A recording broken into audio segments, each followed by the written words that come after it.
This mythical right-back isn't going to make Everton a top 4 team all of a sudden. It doesn't improve our chances. And the issue is I think the club have created this situation now where the pressure is immediately going to be on this right-back to come in and be amazing.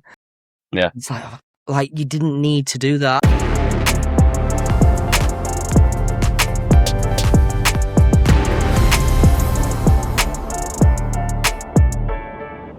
Hello, welcome to episode 1 of ToffeeWeb Talk, a new podcast brought to you this season from ToffeeWeb, where we're going to be discussing all things Everton, week in, week out. I'm going to be your host, Patric.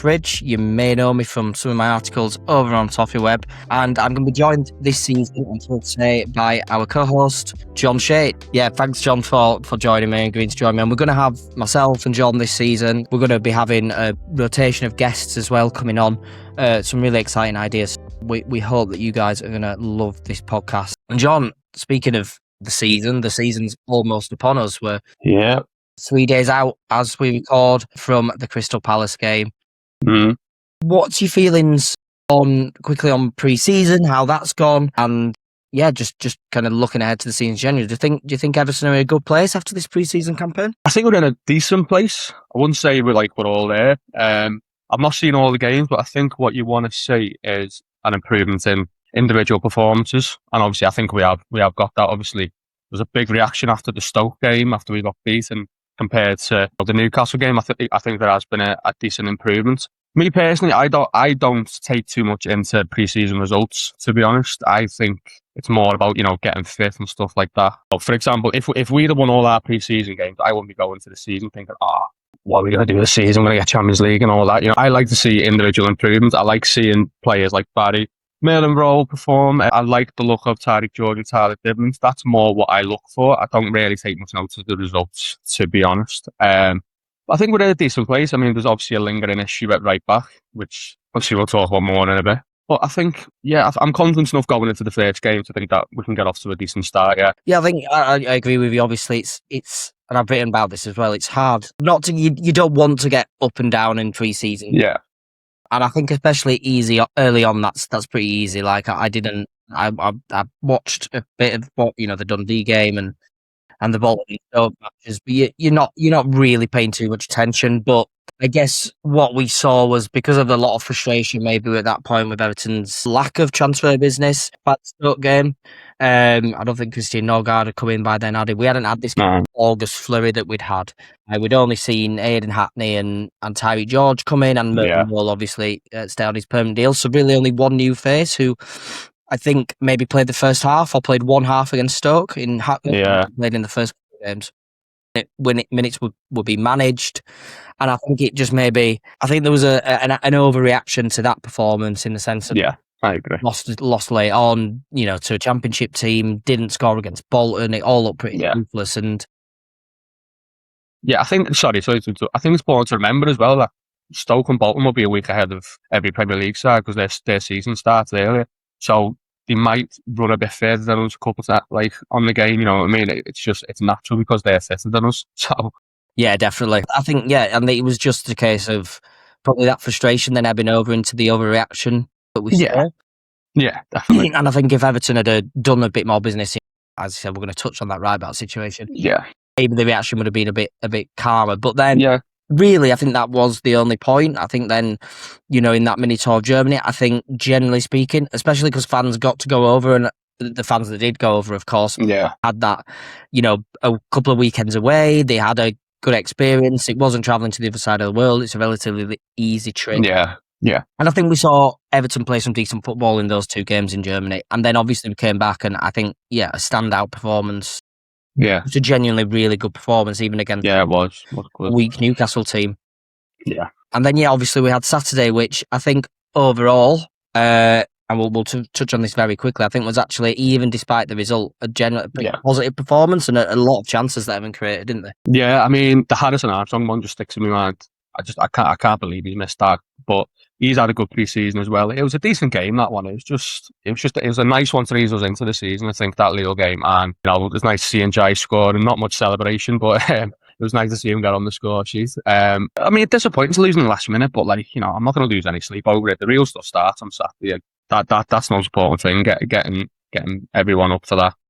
Yeah, I'm looking forward to it. Maybe wrongly, but I am looking forward to it. You think? I mean, this time last year, obviously, well, I think we're recording on the 19th of August. Everton played Leeds on the 18th of August last year. The Premier League's a week delayed this year due to the World Cup. But compared to how it felt before the start of last season, I do feel Everton, it feels like they're a bit more ready. They're a bit more... Yeah. I think they were undercooked for that Leeds game here, and that was clear. Definitely. It feels a bit different this time, doesn't it? Yeah, well, I think just before the Leeds game, I think I managed to get Jack Grealish on loan, and I think he come on for the second half, didn't he? And the team wasn't ready, really. I mean, I don't think it's difficult to say it's ready now because we still haven't got the right back in. But I am happier going into this season than last season, 100%, because I do like the signings we made. I really like the look of. I think Nørgaard's a good signing. You know, I think it's gone under the radar a little bit, but the experience he's got, like playing for Brentford, like captain in a Premier League team. And Hackney, I didn't even realise Hackney was Middlesbrough's captain for a bit, and he's not even that old. I think we brought in a really good group of players. So yeah, I'm excited to see how they do. Weirdly, I think watching Dibling in pre-season, it feels like a new signing because we've not really seen him in that way because he hasn't really been that confident. Not really seen him take anyone on, anywhere last season. And it's good to see him start doing it in pre-season. And hopefully we can carry it over into Palace, you know, if he gets a shout. Yeah, I think that's been a major plus. But we're very touched with, I think the winners of pre-season for me, I wrote a piece on this on the website the other day, but for me it would be Merlin Rowe, Tyler Dibling, Jared Branthwaite because he's made it through. Yeah. Touch wood, touch everything. Yeah. And that he does. I think Adam Aznou, you know, his performances, and I think Harrison Armstrong as well is the clear one. I think out of all of those, feeling Merlin Rowe will play at right back on Saturday against Palace. Yeah, I think so. So I wouldn't be surprised, knowing Moyes, if it's actually Merlin Rowe right wing and Jake O'Brien right back. Yeah. He just can't help himself because he wants to get Jake in the team. I do still believe that. But I think those players that are listed are definitely the winners from pre-season. I guess with Dibling and Aznou, it's just whether Moyes has seen enough to trust them. I think he trusted George from the off last season. I just think it was a case of he wanted it to be when Everton were chasing a game that he brought him on. And that's why we didn't see him enough, and we should have seen him more. But I do think George offered what Moyes wanted. And I think, like you said, I think it's been easy to fall into the trap with Dibling. He doesn't do the defensive work. But as you just mentioned, I think it's actually been more about what he's not done when he has the ball. Yeah. You know he can do this. And last season it felt like he played safe, so hopefully yeah, the are definitely. And just touching on Aznou, what do you think of his displays? Do you think we should now look to loan him out, or do you think he's done enough to show, well, as long as Moyes plays him, he can be an option at left? It's difficult to say whether he's done enough just because our left back isn't great at the minute. And I think we're doing a lot of comparison between the two. I think a loan would be better for him. I think he needs to get out and play full time. And I don't know. I'm not convinced as much yet. I'm more convinced going forward than I am with Mykolenko. I think he offers more going forward. I think defensively, I don't think there's that much in it, to be honest. I don't think either of them are brilliant defensively. So I do kind of understand why he picks Mykolenko over him in a way. As much as I think we need a new left back as well to start over Mykolenko, I think the right decision would be to loan Aznou out and hopefully to a top division team, like in Europe somewhere, like in Bundesliga, something like that. I think that would be the right option for him personally, because I think we all know Mykolenko's going to play. I mean, I think that's clear. Mykolenko is going to play, so Aznou needs to play games and get ready maybe for next season and get himself stronger. Yeah, no, I think, and we're going to touch on Angus Kinnear's comments as well in a second, but Angus Kinnear in the interviews yesterday, he did 3 that I'm aware of. Yeah. Publications, and in all of them he was pretty consistent with his messaging. But he did say Adam Aznou's physical stats have really improved over the summer. I think it might have been his interview with A View from the Bullens where he actually said that Adam Aznou was in the bottom quarter of the squad last season, and now he's in the middle third of the middle third of the squad. I think with Toffee TV he said a very similar thing, like he was at the bottom of the squad last year, now he's towards the higher end of the squad. Yeah, I'm not sure what physical stats the club are measuring. They have much more in-depth ones than me to use that. I do think for him, I'm happy for Adam Aznou to stay because I do think he's had a fantastic pre-season. I think he's a great... I think we've got a left back there that we can mould and use. And like you, I don't rate Mykolenko at all. But I also agree with you. Moyes isn't going to start Adam Aznou week in, week out, and I don't think he's ready for that. I really don't see that. Whereas with Mykolenko, look, what we do know is he is a capable, whatever your definition of is capable. He's seasoned. Yeah, that's the way I'd say for him. He's capable of starting in the Premier League week out. He's relatively robust. I know he has his injury issues. You know, he's got a lot of experience in the league now. He's done 4 years here, 4.5 years. So we know that he can play in the Premier League. To what standard? That's up for debate. Yeah. And I think the only way that Aznou improves this season is by playing. So if he stays, I'm fine with that. But he needs to be getting minutes in game situations where Everton are chasing the match. Yeah. Whether that's at left back or bringing him on at left wing for something a little bit different. If Tyreek George isn't working, if Iliman Ndiaye, if he's still here, isn't working, if Jack Grealish, if he comes, isn't working, just like that. Or coming on at left back to support those players, or changing the shape to a three at the back and incorporating him there, and then making sure in those cup games that he's the one playing. Yeah. Ensure that when we have a build-up of fixtures, 3 games in a week, Aznou's playing in one of them. That has to happen if he's staying. Yeah. If not, to me, it's pointless. He needs to be out on loan, getting, like you said, a proper full season under his belt, fitness permitting. But for that to happen, Everton need to go and get a left back. Yeah, and that was kind of because obviously we saw him against Sunderland last year in the cup. Obviously, he come on, he won the pen, didn't he? He looked really lively. Didn't see him again. So it was just like, it's clear that Moyes doesn't trust him yet. Obviously, it's great when you're being strong in pre-season. It's when the game comes around, are you strong enough? That's when it mostly matters. That's just waiting to be seen, I think. But I think we both agree that Mykolenko's going to start on Saturday. I think that's a given. Yeah. At this point. Yeah. So absolutely. Well, we mentioned briefly that those Angus Kinnear interviews. The transfer window so far, I agree with you. I think the Nørgaard signing is not featured.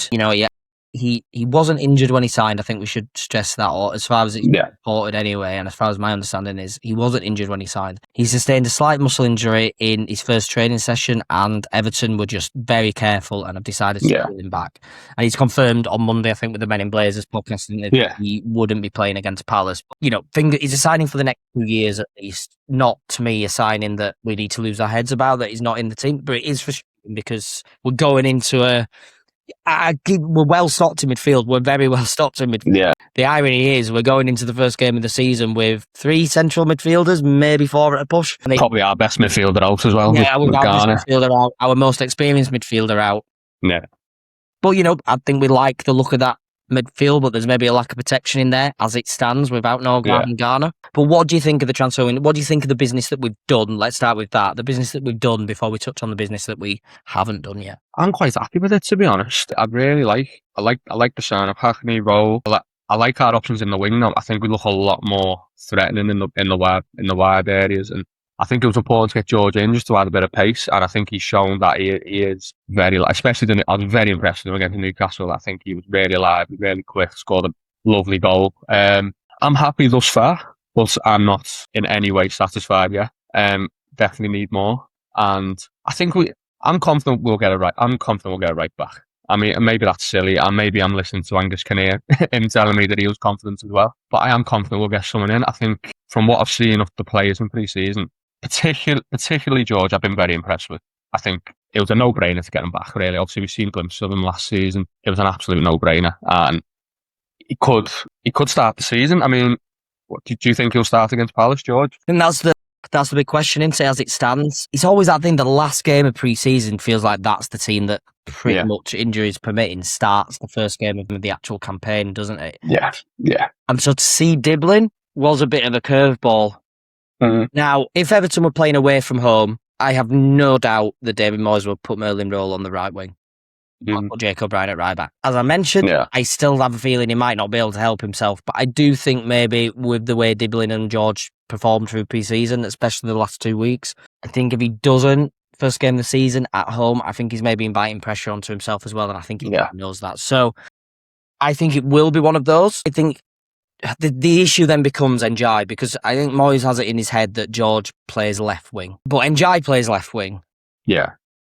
But if George starts, then Ndiaye's going to play right wing. It's like Moyes it's almost like Ndiaye's the one without the fixed position. Now, I don't think, and I don't know your thoughts this on John, we'll touch on it quickly, but the Ndiaye, regardless of the transfer situation, there's always that talk about whether he's better off the left, better on the right. Now, for me, I think he's clearly more of a goal threat, more entertaining, and probably more involved when he's on the left wing. But weirdly enough, on the right wing, I do think it makes him a bit more creative because he has to play in a different way. So the left wing, it's more about him running inside, doing his dribbles, taking on shots. You know, everything we want to see from him. I get that. Yeah. He's never going to be the best. I think he's better there. But I do think on the right, he does still offer something. It's just he's something different. So I think for me, I'd start Dibling because I'd want Ndiaye playing on the left at least for the first hour.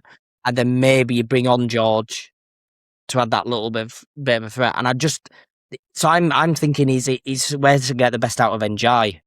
Yeah. How would you approach it? And what do you think of the Ndiaye left wing, right wing debate? I agree that he's definitely better off the left because, you look at the goal like he scored against Chelsea or something like that, coming off the left, cutting inside and putting in the top corner. I think for me, I prefer Ndiaye when he's more of a goal threat than he is a creative threat because that's where the numbers come from. And I think last season, particularly after AFCON, I don't think he was great, to be honest. And we should say he did play a lot on the left in the back half last season. I think it was that thing of people going, because he's back on the right, but he actually wasn't. But what Moyes did that did frustrate me is he never tried George on the right wing. Yeah. It was always like the piece that moves, not this other one, and it's like that rigidness again, isn't it? Yeah, I think it's difficult because I think for most weeks of the season, it's going to be Ndiaye and someone else. Ndiaye will probably play on one of the wings with someone else. So it's up to Dibling then to maybe come off the bench and produce something and get him off the team or play alongside him or get George off the team. It's up to them two to produce along with Ndiaye because Ndiaye has produced on the whole on the last 2 years, whatever side he's on. So it's up to them two to come in and try and break that up. That's on them. And we're definitely more of a threat with Ndiaye in the team. But I think we are more of a threat when he's on the left. So, yeah, it's a difficult one. The wild card we haven't factored in yet is Brennan Johnston. Does he start right on Saturday? I don't think he will. I think he'll come on. I think him and Dwight McNeil are going to come on at the same time. It's going to be. I love the substitutes, and I think we all know how that's going to go, don't we? Oh yeah, it's inevitable. So lump on that. But yeah, what do you think of that signing in particular? I'm very happy with profile of player. Obviously, I do think he's what Everton needed more than it's just obviously can he get that form and confidence back from a couple of years. Yeah, I think for me, I really liked Brennan Johnston when he was at Forest. I thought he looked lively. He scored a lot of goals. Obviously, his spell at Palace hasn't gone great. I'm a big fan of him. He's quite direct. He's quick. Whether he can get back to that form and confidence, as you said, it is up to him. But I'm a big fan of him. I always have been. And I think, personally, we've got a much better player for free and who's younger. And I think the deal was it was a no-brainer because McNeil, he was great to stretch. He produced when we were struggling, fair play to him. But he's been very, very below average for, I think, about 2 years now. And I think we were due an upgrade. And I think Brennan Johnston is an upgrade on him personally. I'm absolutely with you. I think he brings that pace and directness Everton have been missing. He's actually a natural right-sided winger, which, we don't have because I think Dibling, you can say, is possibly in his future, maybe lies central. Yeah. And so he's the player that, to me, and this isn't slating off Tyler Dibling, like I know Angus Kinnear said Everton have got a lot of clubs would want to have Tyler Dibling play of his. And my issue with the Dibling signing was always being its timing. It's like what Everton needed this time last year. It was like not to me really. Yeah, I know what you mean. But Brennan Johnston almost was, and I don't mean that in a way that Brennan Johnston's is a better player than Tyler Dibling could be. I'm very glad we've got a player of Tyler Dibling's quality and potential, but we needed a player who was going to play on the right, who was going to offer pace, who was going to stretch teams. I think they've finally got that. How it's come about, I think it's for the best. And like I said, I think McNeil could be good for Palace, and I think Johnson for Everton. So I'm like you. I think all the business Everton have done has been good business. I don't look at any of the signings and think they're bad signings. I maybe question the Hackney one in the sense of, is he the profile of player in midfield that Everton desperately needed? He is. But I do then think, well, he is the profile of player Everton didn't have. Yeah. And if you want to change your style, which I think they do down the line, then you've got to have more players who are comfortable picking up possession in midfield, going forward with it, linking the play. He does that. Everton needed that player, but it's like he wasn't the number 6 Everton needed. So, but apart from that, I think it's all been good business. But we can't avoid it any longer. Everton haven't signed a right back yet. It is all at the time of recording. We're 3 days out from the start of the season. Angus Kinnear, put his neck on the line. I've been confident also that Everton will get a right back in, but they wanted 2. They went into the summer wanting 2. Now, maybe the marquee and I think the option to play Merlin role there has probably pushed that back a little bit. And Everton will probably say, look, they've got Nathan Patterson in hands. They need to get him for Nathan's sake. I think Nathan Patterson should play there, really. If he's here, he's a right back, I'd play because he offers that balance. I totally understand. He needs to be playing regularly. Everton need to get some money in for him. So I think Merlin role, I think then James Garner, who Moyes will be very reluctant to take out midfield, but we do have more options in there this season. James Garner's an excellent right back. I know he doesn't want to play there, but third choice, I don't mind that. But we've got to get it from Jake O'Brien. But what do you think of what Kinnear said about, waiting for the best target? How do you think the approach seems to have been going this summer with the right back situation? And just when do you think it'll finally get done? I think after the Palace game, it has to get done after the Palace game. We cannot let this ramble on until deadline day or something like that and just panic by, I don't know, Castagne or something like that. It has to be rectified.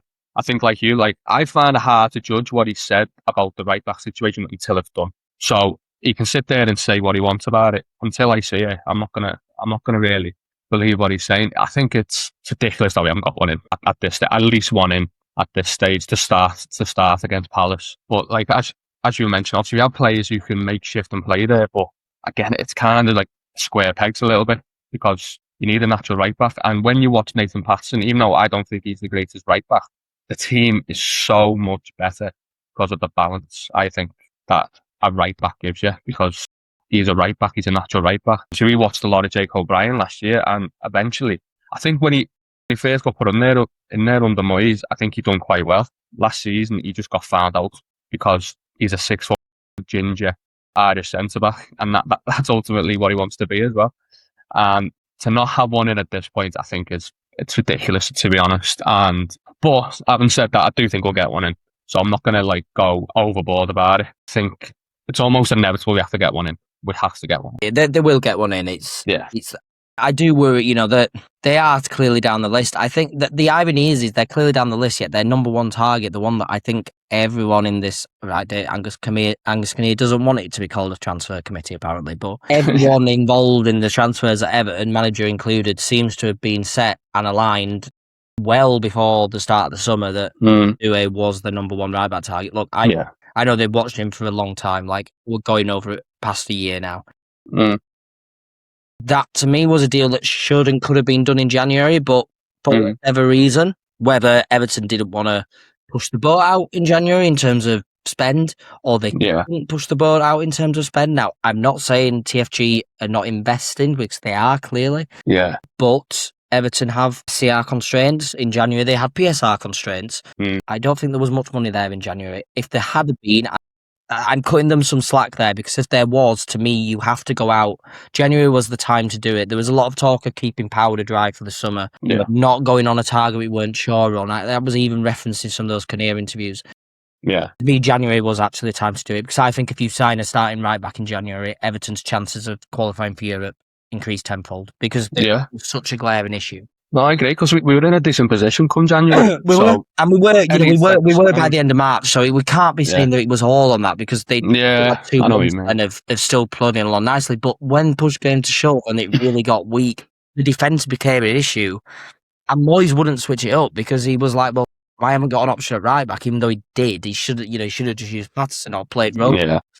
But he wouldn't do it because he couldn't see the wood for the trees almost. We didn't have that wearing option. And but Dewey's still there. And you do wonder, and he mentioned, I think in his BBC interview, Kinnear, he used the word, we're waiting. Well, we have to decide whether we go on a target that we're not as convinced on, or we wait for the players that we really want. And as it stands, Dewey's still there. Now, that I think if he came in, look, he's not going to solve all the issues. He's still a work in progress. Yeah. His mythical right back isn't going to make Everton a top 4 team all of a sudden.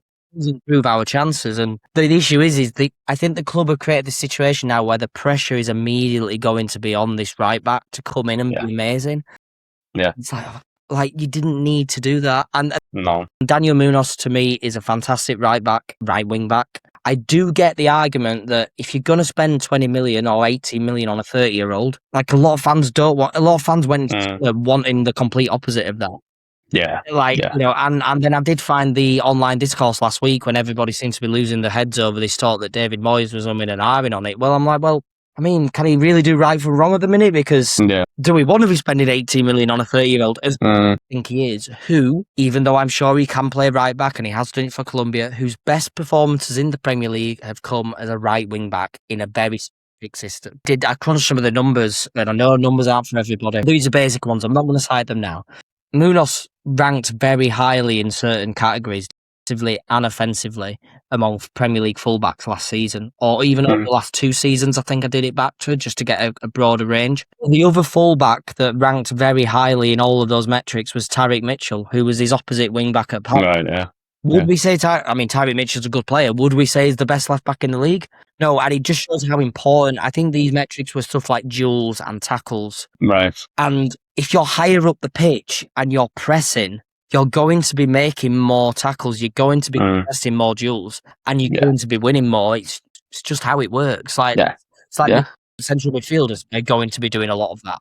Yeah. So I think you've got to take that into account when you're looking at them defensively and thinking, well, are they amazing defenders, or is it where they're defended on the pitch? Would that change? So look, I do get that. At the same time, I'd be delighted if Muñoz came in. Yeah. I do think he could hit the ground running. But then on the other targets, like, you know, Wan-Bissaka, that deal's been there pretty much all summer if Everton wanted it. They didn't want it, and he's going to Aston Villa. But Timothy Castagne, I'm really not convinced on. Not excited by, especially after what he did to me a couple of years ago against Newcastle.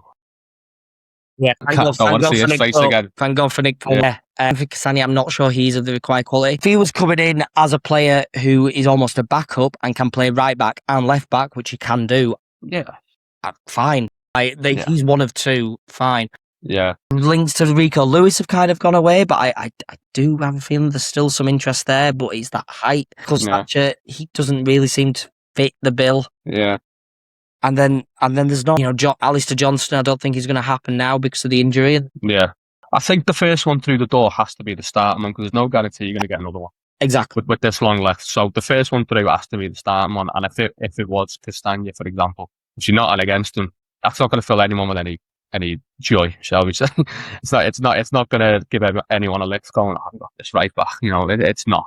But I think Dwight and Muñoz would do that. And whichever one, I'd be happy with either of them, to be honest. I think Muñoz, he'd just come in and he knows, I know everyone said that he knows the league, but he does, he knows it. I know he knows it from right wing back, but I'd be happy with either of them. Dwight, little bits that I've seen, does look like a very decent player as well. But I can't judge too much about it because I'm not going to sit there and say I watch loads of him, because I haven't. But from what the bits that I have seen, he does look very decent. I can see why Everton are after him. I'm glad Wan-Bissaka got took, because I really didn't want him. I'm not the biggest fan of him. He's weird, Wan-Bissaka. It's weird when I watch him, because defensively, I remember a few years ago for Man United, he was unbelievable defensively. I remember the battles he used to have against like Sterling and stuff. He got the better of him most times. But like going forward, he's an odd watch. He's a very odd watch, and I'm quite glad that option's gone away, to be honest, I'd say. But either Muñoz or Dwight, I would be very happy with, definitely, and I'd give everyone a lift. Yeah, I'd love to be looking around in the Austrian second division for right backs and Belgian Premier League and everything. Yeah. But Angus Kinnear's kind of said in those interviews that Everton are looking for right backs in the top 5 leagues. That's what they've narrowed their search down to. So that's up to them, I guess. Yep. We won't spend too much longer on that, so we're going to just do some quick fire season predictions now, John. We'll go on. So go on then. I'm thinking let's do a couple of categories, and we'll start off with top scorer this season. So obviously the squad as it stands isn't complete. We've got 12 days left of the transfer. But who are you going for your top scorer this season? And if you want, chuck in the goal tally as well. You can do league only for sake of threes. I've been thinking about this for a while. I think Barry could hit mid-teens next season. I think last season, to be fair, I think his first goal was in like December, was it? Like against Forest, wasn't it? And he ended up with 8 goals, which obviously isn't like amazing, but it's not the worst tally in the world, like from December for me. And I think he looks stronger in pre-season, and I really like the look of him going into next season. I think he could, sorry, this is meant to be quick fire. I think he could end up with mid-teens goals, and I think that's what he's aiming for, and hopefully he produces it. And I think he will. Yeah, I'm with you on Turner, Barry. Look, I think I actually expected him to be sold back in March, April time after that Arsenal game. I understood from talking to a few people that he was seriously unhappy. Nice. And look, I think Everton have stuck by him. He needed to grow up a little bit. I'm aware he's a dad. I'm aware he's had issues settling in the Northwest. Yeah. That, like, I'm not taking meaning personally, but I think he needed to mature, and hopefully he's doing. But yeah, in terms of his goal tally, I don't think last season could be looked at and thought of as a bad return. I don't know what people expected from a 23-year-old coming. Like 30 million now, it's not a lot for a striker. Yeah, that's where it is. But no, yeah, exactly. You do need to expect more from him in his all-round play. Some of his performances, like the derby at home, absolutely terrible. Like he's phoned it in. That's what we need to not see. As long as he's putting the effort in, the support will be there for him. I think with Barry, obviously the biggest thing the first half of the season was the chance he was missing. Like the one against Sunderland, I remember the one against Sunderland at the back post, which basically cost us the game. He's going to miss chances again, and we need to be ready for that as well. He is going to miss chances, and but I do back him to have a good season. Yeah, I do like the look of him. Yeah, I'm going to go Barry with 12 goals for me, and you're mid-teens. So what? I'll go 14. 14. Right. 14. Let's go player of the season. If he plays the full year, I think Jared Dwight, because I just think when he's fit, he's just so good. Like, he is so good. And I think he's got a bit under the radar of how good he is because of an injuries, like over the last season. He's such a good footballer and such a good defender. And if he plays the full season, there's no doubt in my mind, Everton will be a much better team. Much better. Because even the few games you come in for, he just elevated us. And when he got injured in the derby, I was devastated when he got injured because he was just coming back into his own, and his hamstring went on or something. Yeah. It went on him, and I was devastated. You saw that season unravel a bit after he got injured. I'm with you. I mean, it's going to be very boring, but yeah, I'm going back Jared too. So let's hope, because it was the eve of last season he got injured. It was the Friday. His game was on the Monday, and on the Friday, the news that he had been injured came out. So fingers crossed. But yeah, I'm with you, Jared Dwight. I think if he stays fit, he can be for Everton. Young player of the season. Oh, we have got a few shouts for this, haven't we? To be fair, I want to say Armstrong because he's a local lad. I'm just not sure how much he's going to play. I mean, he does look good. Don't get me wrong, but I think George. I think George will have a decent year for us. And obviously, as I mentioned, what we've seen in pre-season, he does look quite lively. And if he starts like getting on the end of things, scoring goals, I'll go for George just because I just think he'll play more than potentially Dibling or Armstrong. But yeah, that's a fair shout. I'm going to go with Armstrong. I think Moyes really rates him. I think they're planning to keep him, but he's got to play. He's got to play. Like he's got. But I think he's going to start on Saturday. Definitely options, and I think he needs to be almost that first or second sub into midfield. Yeah, that's going to be a bit tougher because it's going to be him or Hackney. But I think you can bring Armstrong on to be a bit more physical, can't you? Yeah, I'm going to go with Armstrong too. I think he's such talent. He needs to practice his finishing after that miss the other day. Yeah, definitely. And then we'll quickly do signing of the season. I'm going to go with, as obviously, we've still got 12 days left. But as it stands, I think our best signing will turn out to be Christian Nørgaard. I think he's going to have a big impact when fit for me. It was between him and Johnston. Because I think Johnston will make an impact. But yeah, I'll go with Nørgaard. I think he'll have a big influence. What about you? I was thinking Nørgaard myself because I am a big fan of him. I want one of our attacking players to be our best signing. You know what I mean? I'll go with George again because that's what I want to see. I want to see him. I want to see him live. I want to see him scoring goals, creating things. I'll go with George again, even though it's not really a new signing and as such, because we saw him last season. We were brought in for money. I think we can count. We've got to count him. He makes the numbers look more. And then let's do quickly league position. Go on, you go first. I've really gone back and forth with this. I actually did something on my notes yesterday, like the Premier League prediction table. I put Everton 8th.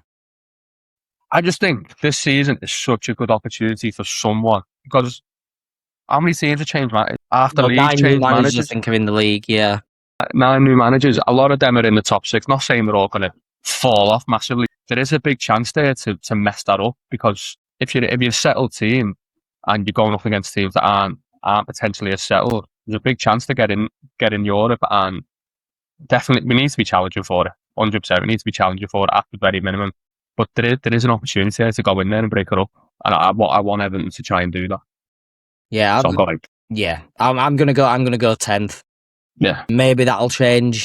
Is if we make new signings, but yeah. I think as it stands, the squad. I worry a bit about our start, but look, you got to play everyone. It's just, I don't think we'll be in trouble. No, but that's a low bar for expectations. And Angus Kinnear saying there's an the challenge. They're now setting the target as Europe, so they want to qualify for Europe. Yes. Yeah, I think 10th as it stands. I just think that's where the squad is. But if we can keep injury free, if we can get a few more quality players over the line, then maybe we can push for higher. And in the cups, we'll just do a quick round. You don't know League Cup and FA Cup. What are you thinking? Just give me that day. Just give me that day, please. That's all I ask for. It's so difficult because I think League Cup, I think we'll make the quarters. I think FA Cup, I think 5th round, maybe. I mean, it's obvious. It's just, we don't know. Look at the draw. How teams are playing at the time. League Cup, I'm going to go 4th round because we just never do anything. Yeah. FA Cup, I am actually going to, let's be positive. We're going to get there. We'll go with semi-finals. Let's see if we can get there. But obviously, a cup run is nothing really in the end if you don't actually win the thing. But I'm gonna go that. So I'll keep a log of these predictions anyway. And we can revisit them later in the year and later in the season and see how close we got. Look forward to that. Very, very quickly, one final 2 minutes. What do you think? What do you reckon for Saturday? What do you thinking? Get a quick score prediction from yourself for the Palace game. I think we'll win. Because our record against Palace, no matter how bad we are, just seems to be unbelievable. And probably better against anyone else in the league. I think we'll concede though. So I think it'll be 2-1 to Everton. That seems to be the common score between Palace and. I was looking back at some of the results, and it's either 2-2, 2-1, or 1-1, all the time. So I'll go 2-1 again. And I think, I'll go 2-1. Barry Brace.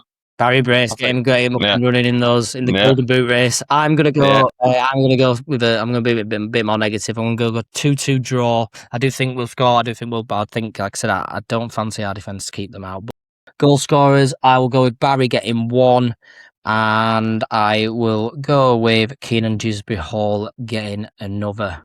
Yeah, but I just think, starters David Moyes means score, and we'll take a point. Obviously, would love to. Fingers crossed. I'll go in feeling positive and desperate for the win, but I just have a feeling it's a draw on Saturday. Thanks so much. That's the first episode of ToffeeWeb Talk done. So we've done just 40 minutes. You can be expecting much more from us. Like I said, we're going to have more guests on. We're probably going to make this a bit more of a round table in future episodes. Have 3 people on. We'll be doing it every week. Myself and John, or myself or John, depending on our availability. We'll be sharing hosting duties. John, fantastic to have you. I'm really looking forward to getting stuck in every week, and we'll be back next week with more ToffeeWeb Talk. Thanks for listening. Yeah, all good. Thank you, everyone. Take it easy.